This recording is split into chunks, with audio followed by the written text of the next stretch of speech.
So my name is Trevor Paring and I work at Intel down in Santa Clara. This last semester I've been involved with a class taught by Professor Paul Wright exploring high-tech product design and rapid prototyping.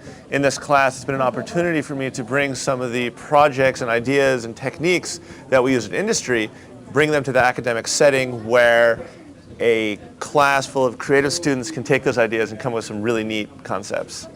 Hi, I'm Paul Wright.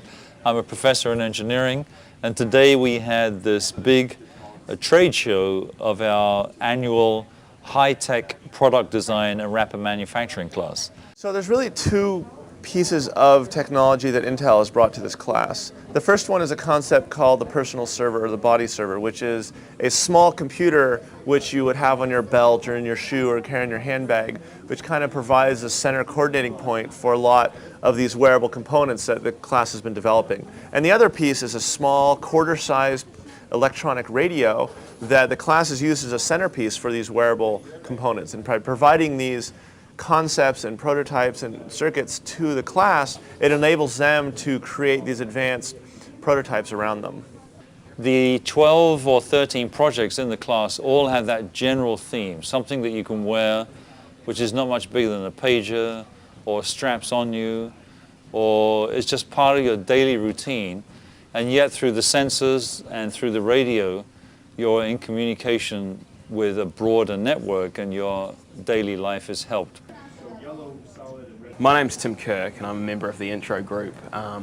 The basic concept revolves around trying to improve people's interactions socially from the specific point of romance, I guess you could say, if that's the intent. What we'd sort of noticed collectively was that in San Francisco and other places we went, there was one sort of common problem that people had when it came to meeting people, and that was a fear of rejection. So you would often see people even smile at each other across bars, but they wouldn't go up and approach each other and talk to each other because they felt that it wasn't going to work out, and that played on their innate insecurities. Let's just say the first phase of using Intro, he would rent or be given the Intro device at the door. He'd look around, he sees someone he likes, puts a code in, then it comes up to what's going to go on. If she's going to select him, then he goes for it. And this is where the technology ends. Unfortunately, it can get you this far, but you still have to be able to have a meaningful conversation. And it seems like things worked out for Ethan because he's a pretty good guy. And the other case is that, you know, he didn't get anything, so there's no loss there. He didn't have to risk anything. He just moves on, tries the next person, or goes to another bar. My name is Schubert Kuhn.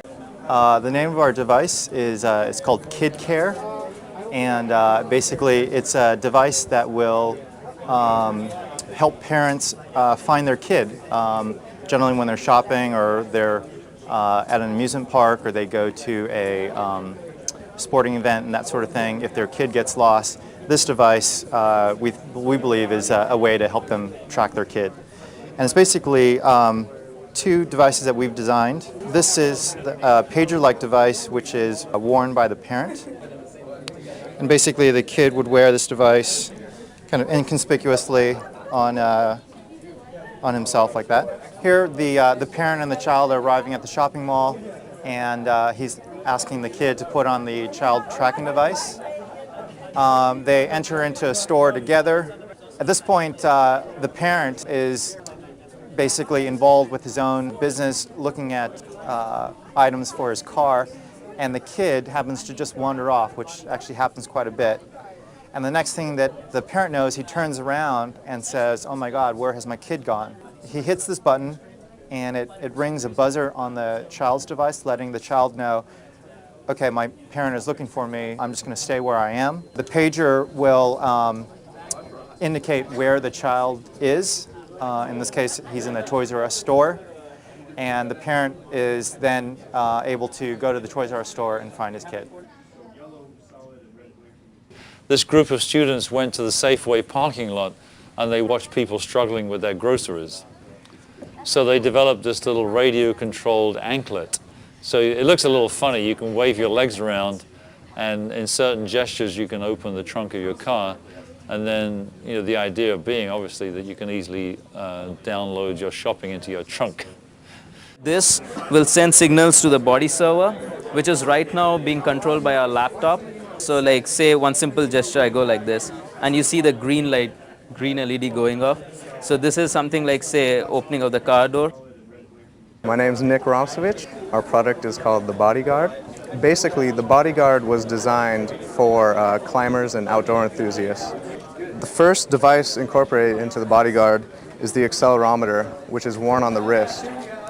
You slip this on, and the accelerometer transmits through using the ME221 technology to a body server, which the climber or the outdoor enthusiast will wear in a fanny pack on his back. If the hiker or climber becomes incapacitated and falls off a rock and bangs his head and becomes unconscious, there's not going to be any movement, and a buzzer will alarm him that the accelerometer is no longer moving. If he in fact is conscious, he can shake it and the buzzer will stop. But if he is in fact unconscious, then the buzzer will keep on going and a signal will be transmitted using the body server to an emergency service. Inside the body server, we have a GPS which will transmit the position of the downed hiker or a downed skier. So the emergency service will know where to pick up the hiker. All of these devices try to be inconspicuous in the sense of helping you do your daily thing, whatever that might be, and yet not weighing you down or inconveniencing you.